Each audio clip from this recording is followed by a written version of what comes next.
बिस्मिल्लाहिर्रहमानिर्रहीम। अस्सलाम वालेकुम स्टूडेंट्स। अच्छा, लास्ट टाइम हम लोग डेरिवेटिव कर रहे थे, तो डेरिवेटिव का मैंने आपको बताया था कि ये रूल और ये क्वेश्चन डिस्कस किए थे। तो मैंने आपको दिए थे, ये आपने ना पहले 12 क्वेश्चन कर लेने। तो अब हम इससे नेक्स्ट चलते हैं। आप फिलहाल ना इसके क्वेश्चन आपको मैं बताता हूँ। ये एक तो आपने पहले 12 कर लेने, फिर अब नेक्स्ट चलते हैं। अच्छा, ये भी आप हम लोग करेंगे कि 13 से 16 तक। अब इन क्वेश्चन में उसने क्या कहा देखें। कहता जी फाइंड वाई डैश। कहते हैं जी वाई डैश का मतलब क्या कि डेरिवेटिव। आपने याद रखना, अगर एक ऊपर एक डैश लगी है ना, इसका मतलब पहले डेरिवेटिव है। अगर इधर दो डैशेज होगी तो डबल होगा, ठीक है। अगर तीन होगी तो ट्रिपल होगा। अब इसमें दो बातें उसने पूछनी है ए पार्ट में। कहता है कि by applying the product rule. फिर कहता है बी में by multiply the factor to product sum simplified terms of the differentiate. अब देखें, पहले तो आप क्वेश्चन को समझें कि क्वेश्चन उसने पूछा क्या है। अब कहता है हम असल में इस चीज़ को 13 वाले क्वेश्चन को ना दो तरीक़ों से हल कर सकते हैं, और दोनों तरीक़ों से इसका आंसर सेम आएगा। अब तरीके क्या क्या देखें। पहला तरीका उसने खुद ही बता दिया, कहता कि इसको प्रोडक्ट रूल लगाएं। सिंपल है, प्रोडक्ट रूल कैसे लगाएंगे कि एक फंक्शन ये वाला, एक फंक्शन ये वाला, तो इस पे इन दोनों को हम लोग सिंपल प्रोडक्ट रूल लगा के इसको सॉल्व कर लेंगे। दूसरा तरीका क्या है, कहता कि हम क्या करें, पहले इस 3 माइनस एक्स स्क्वायर को सारे को इससे मल्टीप्लाई कर दें। जब इस सारे को इससे मल्टीप्लाई करेंगे ना, तो इस सारे को इसको मल्टीप्लाई करने के बाद हमारे पास इस किस्म की कोई ना कोई इक्वेशन बन जाएगी ऐसी सेम। दोबारा देखिए कि जब हम इस सारी टर्म को इससे मल्टीप्लाई करेंगे, हमारे पास ऐसी वाली टर्म बन जाएगी। फिर आप इसका डेरिवेटिव ले लें और आंसर दोनों तरीक़ों से क्या आएगा, सेम आएगा, ठीक है जी। तो मैं इसको डिस्कस करता हूँ। देखिए 13 वाला क्वेश्चन। अब देखें, पहला उस पर 13 वाले पे तरीका लगा रहा है वो प्रोडक्ट रूल का। देखिए जी, प्रोडक्ट रूल क्या था, मैं आपको बार बार बता रहा हूँ। प्रोडक्ट रूल आपने याद रखना है। प्रोडक्ट रूल क्या था कि जी पहला फंक्शन वैसे का वैसे ही। देखिए 3 माइनस एक्स स्क्वायर, ये पहला फंक्शन है, पहला फंक्शन वैसे का वैसे ही। डेरिवेटिव लेना आपने दूसरे फंक्शन का, फिर प्लस जिसका डेरिवेटिव लिया वो वाला वैसे ही डेरिवेटिव लेना है पहले फंक्शन का। इस स्टेप में उसने क्या किया, इस स्टेप में जस्ट उसने अभी रूल लिखा है, रूल अप्लाई नहीं किया। अब रूल अप्लाई हम लोग नेक्स्ट स्टेप में करेंगे।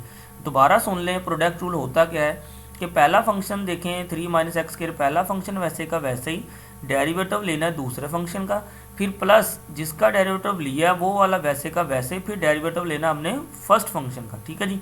अब इसको सोल्व कर लेते हैं। देखें 3 माइनस एक्स स्क्वायर, ये पहला फंक्शन वैसे का वैसे ही, डेरिवेटिव आपने लेना इस वाले का, कितना आएगा देखें, एक्स क्यूब का डेरिवेटिव कितना आएगा, 3 शुरू में पावर 3 में से कम कर दें, कितना आ जाएगा 3x स्क्वायर। तो x का डेरिवेटिव कितना आ जाएगा 1, और इस 1 का डेरिवेटिव 0, तो कितना बना 3x स्क्वायर माइनस 1, इस सारे का डेरिवेटिव आ चुका। फिर प्लस लिख के ये वाला वैसे का वैसे ही। अब आपने डेरिवेटिव करना सोल्व इसका। देखें जब d ओवर डी एक्स इस पर अलग अलग अप्लाई होगा तो 3 कांस्टेंट किसी का भी डेरिवेटिव कितना होगा, 0 होगा। तो x स्क्वायर पे पावर रूल लग जाएगा, 2 शुरू में 2 में से कम, तो कितना आ गया -2x, तो ये -2x आ गया। अब नेक्स्ट स्टेप इसने इधर छोड़ा हुआ है, लेकिन आप कर लेना। आप क्या करोगे कि आप क्या करोगे नेक्स्ट टाइम, इसको इससे मल्टीप्लाई कर देना और -2x को इससे मल्टीप्लाई कर देना। मल्टीप्लाई करके सेम पावर वाले सोल्व करके आपके पास ये आंसर आ जाएगा ऐसा कुछ, ठीक है जी। ऐसी कोई ना कोई इक्वेशन आ जाएगी जी, आपका फाइनली आंसर होगा, ठीक है जी। ये तो हमने किया कि इसको सोल्व किया प्रोडक्ट रूल लगा के। अब बी पार्ट क्या था कि वो कहता है इसको मल्टीप्लिकेशन से करो। तो बी पार्ट में आपने क्या करना है, पहले इस सारे को इससे आपने मल्टीप्लाई कर लेना। मल्टीप्लाई तो आप सबको करना आता होगा, बच्चों वाली बात है। मतलब कि 3 को पहले इन सारी टर्मों से करना है, फिर माइनस एक्स स्क्वायर को सारी टर्मों से करना है, फिर जो टर्में होंगी ना बड़ी सेम वाली उनको इकट्ठा करके आपने सोल्व करना है। ये इधर उसने स्टेप किए नहीं हुए, लेकिन ये आपने कर लेने, ठीक है जी।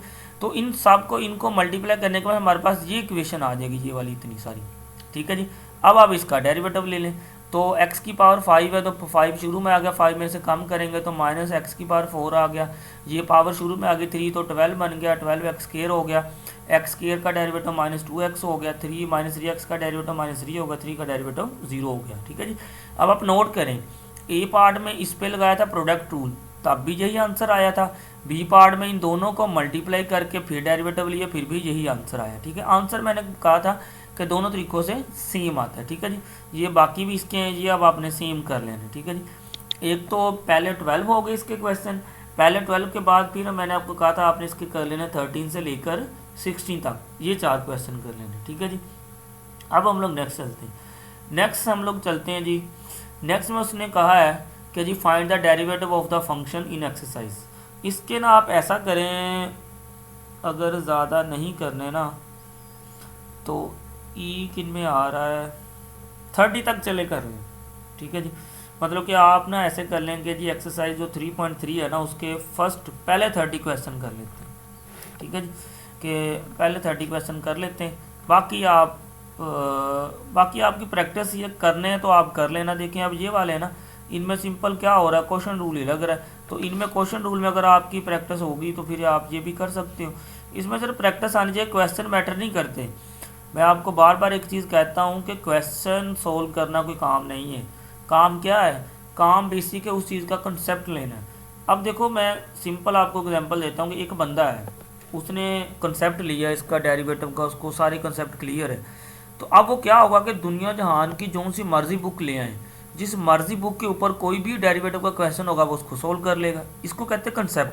जो बंदा होता है ना रट्टेबाज का ये होता है कि जो इस बुक के ऊपर क्वेश्चन है उससे सिर्फ वही होंगे, क्यों, क्योंकि उसने उनको याद किया हुआ है, उससे कोई और क्वेश्चन नहीं होगा।